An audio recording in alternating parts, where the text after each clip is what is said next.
Premier Manufacturing pintle hitches and couplings are well known for their quality and durability, yet it's still vitally important to ensure the equipment you're running is safe and in good working condition.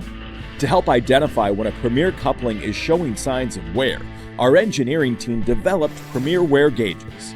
The Go No-Go wear gauge set is designed for specific couplings and drawbar eyes in order to identify critical wear on both the horn and eye.